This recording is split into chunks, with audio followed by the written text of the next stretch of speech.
Hello everyone, good morning. এখন বাজে সকাল 9:30 আর আমি কিছুক্ষণ আগে ঘুম থেকে উঠলাম। জাস্ট এইমাত্র ফ্রেশ হয়ে এলাম। আর আজকে বেশি কথাবার্তা বলার সময় নেই আমার, কারণ আমি এখন যাব চান করতে। চান করে তারপরে আমি যাব আমাদের বাড়িতে, ওখানে একটু কাজ আছে।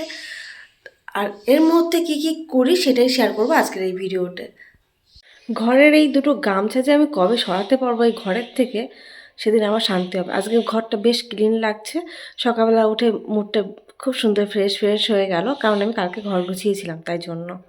তো চলো এখন আমি চান করতে যাব।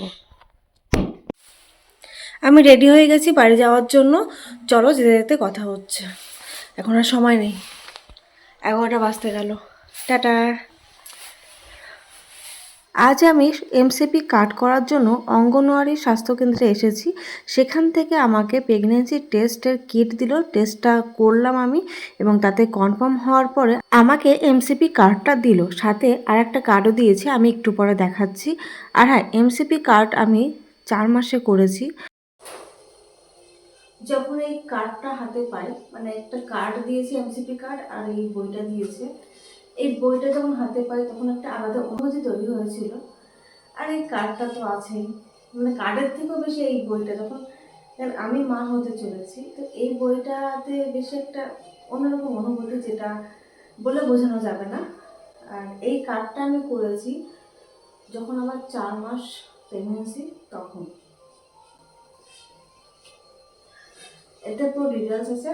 আর এই বইটা আমাকে পড়তে বলেছিল, আর সাথে কিছু মেডিসিন দিয়েছিল, আয়রন ট্যাবলেট এবং ক্যালসিয়াম ট্যাবলেট। তো সেগুলো আমি এখন খাচ্ছি, সেই ওষুধগুলো এখনও আমার শেষ হয়নি।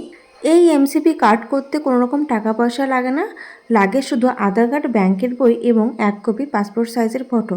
তবে এই এমসিপি কার্ড বলে, মানে অঙ্গনওয়াড়ি স্বাস্থ্যকেন্দ্র থেকে বলেছে যে 3 মাসের মধ্যে করতে। তবে আমার মতামত, যেটা আমি করেছি, যে আমি এনটি স্ক্যান করার পরে ভালোভাবে সুস্থভাবে বাচ্চাটা আছে কিনা সেটা শিওর হওয়ার পরে কিন্তু আমি এই কার্ডটা করেছি। এবং এই কার্ডের মাধ্যমে দুটো টিটেনাস পাওয়া যায়, যেটা কিনা ডাক্তারের পরামর্শ না নিয়ে আমি কিন্তু টিটেনাসটা নেইনি।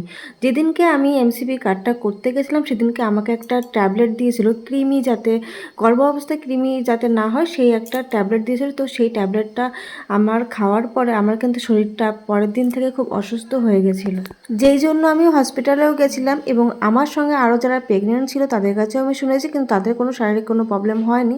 তবে আমার হয়তো মেডিসিনটা শ্যুট করেনি, এই জন্য আমি অসুস্থ হয়ে পড়েছিলাম। এতটাই শরীর খারাপ ছিল যে হসপিটালে যেতে হয়েছিল এমার্জেন্সিতে ডাক্তার দেখাতে, কিন্তু এমার্জেন্সিতে ডাক্তার ছিল না, ডাক্তার টিফিন করেছিল, এবং এমার্জেন্সিতে কিন্তু খুব লাইনও ছিল। তাই ডাক্তার না দেখে চলে এসেছিলাম কিন্তু বাড়িতে, কারণ আমার হাজব্যান্ডের ডিউটি ছিল। ডাক্তার না দেখেও কিন্তু আমি সুস্থ। আমি যদি ডাক্তার দেখাতাম তাহলে হয়তো ভাবতাম যে ডাক্তার দেখানোর পরে আমার ওষুধ খেয়ে কাজ হয়েছিল, কিন্তু এমনি নর্মালি এখন আমি সুস্থ আছি। আমি এমসিপি কার্ডটা মাসের লাস্ট উইকে করেছিলাম, তাই ওই সময়টা টিটেনাস দেওয়ার ডেট ছিল না। তাই আমাকে নেক্সট মাসে ফার্স্ট বুধবার দেখে যেতে বলেছিল। এবং সেই দিনকার ভিডিও এই যে, শুধু টিটেনাস দেয়নি, সাথে অনেক ব্লাড টেস্ট করেছে। আর যার জন্য আমি প্রচণ্ড পরিমাণে নার্ভাস ছিলাম, কারণ আমার সঙ্গে কেউ ছিল না। এর আগে আমি যতবারই ব্লাড টেস্ট করেছি না কেন, হাজব্যান্ড পাশে ছিল, না হলে মা পাশে ছিল। কিন্তু মানে প্রেগনেন্সি ছাড়া মা পাশে ছিল, এবং প্রেগনেন্সির সময় হাজব্যান্ড পাশে ছিল। কিন্তু এই ব্লাড টেস্টগুলো আমি পুরো সম্পূর্ণ একাই করেছি, সাপোর্ট করার মতন কেউ ছিল না।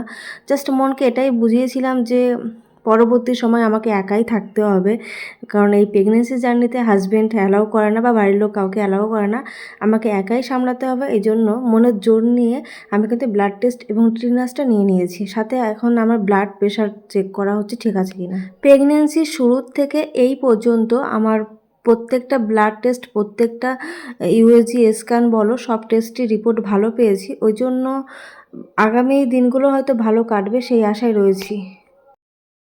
এখন আমি চলে যাচ্ছি, এই যে আমার মা চলে যাচ্ছি। মা কেমন লাগছে বলো? চলে যাচ্ছি, কেমন লাগছে? মেয়েরা বাবার থেকে চলে গেলে কি মায়ের ভালো লাগে? আমি তো আবার আসবো।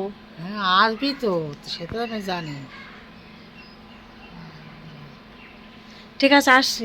হ্যাঁ, এইমাত্র ফোন করলো বস, আমাকে নিয়ে যাবে এক্ষুনি, তাই আর বেশি সময় থাকলাম না। প্রেগনেন্সি রিলেটেড বা এমসিপি কার্ড নিয়ে যদি কোনো কিছু জানার থাকে তাহলে আমাকে কমেন্ট করতে পারো।